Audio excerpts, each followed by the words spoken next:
नमस्कार मंडळी, आजचा ब्लॉग खूप छोटा आहे. तर आता मी डब्यासाठी भाजी करते करडईची. तर आपण इथे सुक्की भाजी करणार आहोत. करडईची भाजी तुम्ही कशा पद्धतीने करता हे मला कमेंट करून सांगा. तर इथे मी कढई गरम करत ठेवली. त्यामध्ये तेल घातले. तेल गरम झाले. आता यामध्ये अर्धा चमचा जिरे घालायचे. मध्यम आकाराचे 2 बारीक चिरलेले कांदे घालायचे किंवा मोठ्या आकाराचा एक कांदा घेऊ शकता. कांदा आपल्याला परतून घ्यायचा आहे तांबूस रंगावरती. लवकर कांदा परतावा यासाठी आपल्याला नेहमीप्रमाणे मीठ घालायचं थोडं.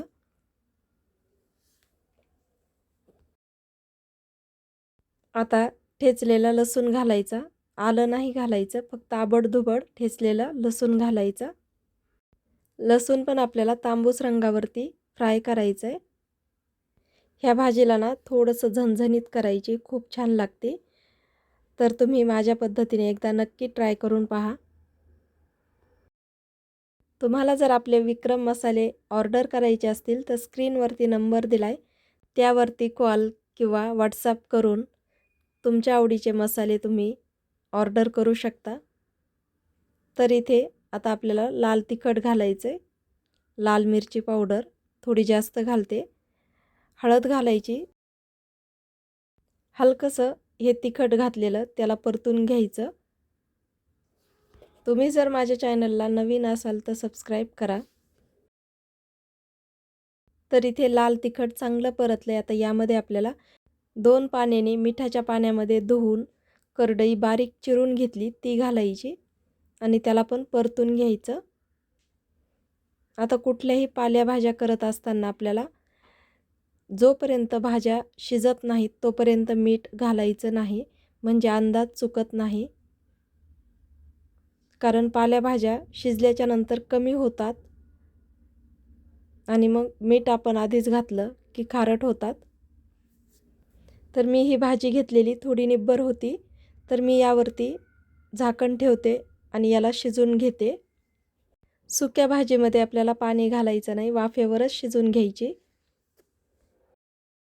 तर मी आपल्या विक्रम मसाल्यासोबत खाण्याच्या तोंडी लावण्याच्या चटण्या पण ठेवते आणि काही दिवसांनी ढोकळ्याचं, चकलीचं, थालीपीठचं पीठ पण मी ठेवायला चालू करणार आहे. इडली, डोसा, उत्तप्पा याचे पण मी पीठं ठेवणार आहे.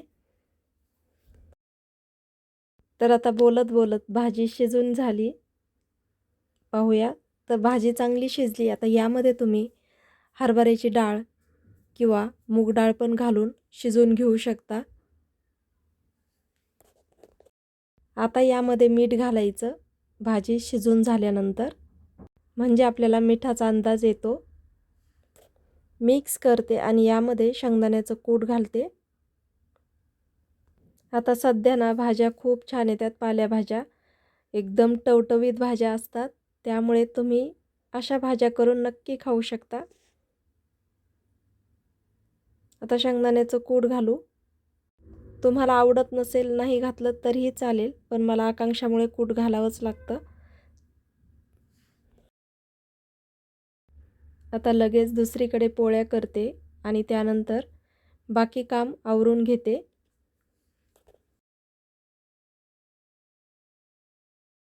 भाजी थंड होती तोपर्यंत पोळ्या करते. घर आवरून झालेत, झाडून झालेत आणि पुसून घेते. आता संध्याकाळचा टाईम झाला आहे. तर आता वाजलेत 7:30. आता सकाळच्या पोळ्या होत्या 2 आणि आकांक्षाला साबुदाणा खिचडी खायची होती. तिच्यासाठी साबुदाणा खिचडी करते आणि यांच्यासाठी एक भाकरी टाकते. त्यानंतर मला मिरचू शिजवायचं आहे, म्हणजे मिरची शिजवायची. तर हे तेच पीठ आहे जे मल्टीग्रेन पीठ आहे ना, तर तेच.